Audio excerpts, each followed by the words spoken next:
আসসালামু আলাইকুম। আমি টেকনো থেকে মোহাম্মদ শাকিল শাহরিয়ার আবারও নিয়ে আসলাম আপনাদের মাঝে পোভার নতুন একটা মডেল পোভা 4। তো আমাদের রিসেন্টলি জানেন সবাই যে পোভা 4 রিলিজ হয়েছে, পোভা 4 এর সাথে পোভা 4 প্রো আসছে, দেন পোভা নিউ 2, আমাদের তিনটা মডেল একসাথে রিলিজ হয়েছে। তো আজকে নিয়ে আসছে হচ্ছে পোভা 4টা নিয়ে আপনাদের সামনে।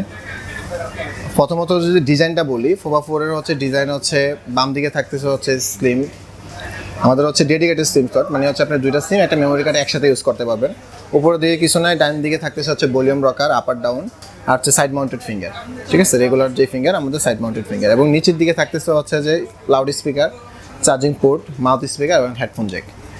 আর ডিজাইনটা যদি বলি, আপনারা দেখতেছেন এটা হচ্ছে কিছুটা মোমের পলবের মতো আর কি, এতে ক্র্যাশ ফর্ম বা ফিঙ্গার ম্যাগনেট না, যে আপনি হাত আঙুল লাগালে ফিঙ্গার বসে যাবে এমনটা না। আর এই জায়গাটা হচ্ছে গ্লোসি ফিনিশ, মানে হচ্ছে যে পোভা সিরিজটা হচ্ছে একটা গেমিং ভাব দিচ্ছে। আর আপনারা সবাই জানেন পোভাতে আমাদের টেকনোর নতুন একটা টেকনোলজি ইউজ করছে, এটা হচ্ছে পোভা 4 প্রো।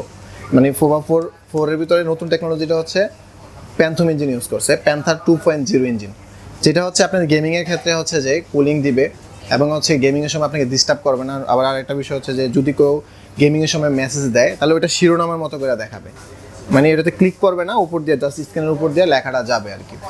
তো এটার জন্য আলাদা আমাদের একটা মানে ফাংশন দিয়ে দিছে পোভার জন্য, প্যান্থার ইঞ্জিন 2.0, যেটাতে আরও অনেক সুবিধা আছে। যেমন ধরেন আপনি যদি গেমিং যদি হাইট মানে এনিমি যদি হাইট থাকে গেম খেলার সময়, তাহলে আপনি এখানে ফিল্টার আছে, ফিল্টারটা দিয়ে আপনি দেখতে পারবেন যে এনিমিটা কোথায় আছে বা কী পজিশনে আছে। তো এরকম একটা ফাংশন এটাতে দেওয়া আছে। বরাবর মতো এটাতেও আমাদের এই 2.0 প্যান্থার ইঞ্জিনের ভিতরে আমাদের কুলিং সিস্টেম দিয়ে দিছে। মানে এক কথা হচ্ছে ফোনটা আসলে গেমিং ফোন বলতে পারেন, আবার হেভি ইউজারদের জন্য, যারা হচ্ছে অনেকে মনে করে যে আসলে এই ফোনগুলো হয়তো শুধুমাত্র গেমিংয়ের জন্য, আসলে তা না। আমরা গেমিংটা যদি 2 GB র্যামের নামাই বা 2 GB নামাইছি, 2 GB থাকবে, বা এক্সট্রা মাঝে মাঝে আপনি আপডেট আসলে আপডেট দিচ্ছেন। পাশাপাশি যদি আপনি দেখেন ফেসবুক, আপনি ফেসবুকটা 86 MB নামাইলেন, কিন্তু 86 MB থাকে না। এই জিনিসটা কী হয়, এটা আস্তে আস্তে বাইরে যায়। আপনি যখন 3 মাস ইউজ করবেন, দেন এটা দেখা যাচ্ছে 2 GB, 1.5 GB, 2.5 GB, 3 GB পর্যন্ত হয়ে যায়। তো আসলে আমরা এরকমটা মনে করাটা ভুল যে আসলে গেমিং ফোনগুলো শুধু গেমারদের জন্য। এই ফোনটা আপনি চাইলে যারা হেভি ইউজার তাদের জন্য নিতে পারেন।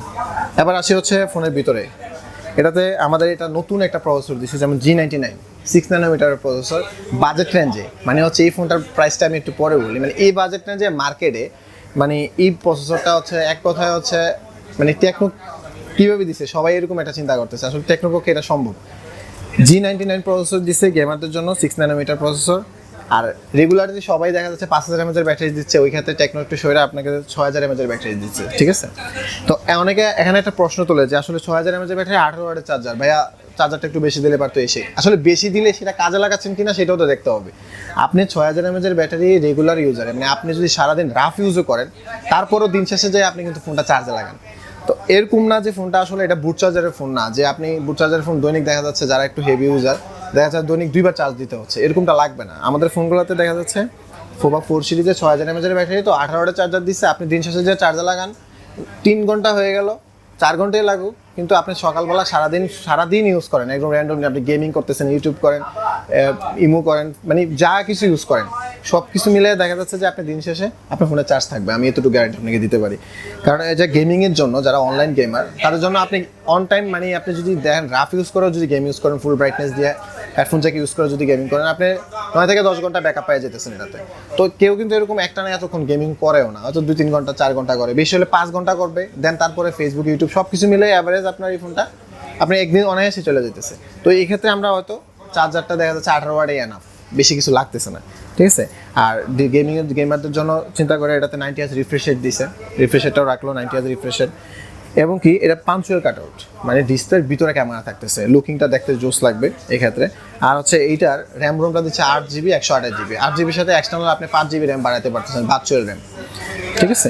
তো এইদিকে সব কিছু ঠিক আছে। এবার আমি প্রাইসটা বলছিলাম, যদি এটার প্রাইসটা দেখেন, এই বাজেট রেঞ্জে র্যাম, প্রসেসর এবং কি সব কিছু মিলে যদি প্রাইসটা দেখেন, এটার প্রাইসটা হচ্ছে মাত্র 21990 টাকা। মানে ভাই 21990 টাকার ভিতরে এই যে ফুল প্যাকেজটা আপনি এটার সাথে কম্পেয়ার করেন, অন্যান্য ব্র্যান্ডে কম্পেয়ার করে আপনি ফোন নেন, কোনো সমস্যা নেই। আপনি দেখেন, অনলাইন জাস্টিফাই করেন, ইউটিউব রিভিউ দেখেন, সব কিছু মিলে আমার মনে করি যে এই ফোনটাই বেস্ট। কারণ এটা সব দিকে বিবেচনা করা করছে, অনেকে যারা হেভি ইউজারের দিকে চিন্তা করছে, গেমার দিকে চিন্তা করছে, ক্যামেরার দিকে এটা ক্যামেরা মেগাপিক্সেল দিচ্ছে হচ্ছে পিছনে 50, সেলফি ক্যামেরা দিচ্ছে 8 মেগাপিক্সেল।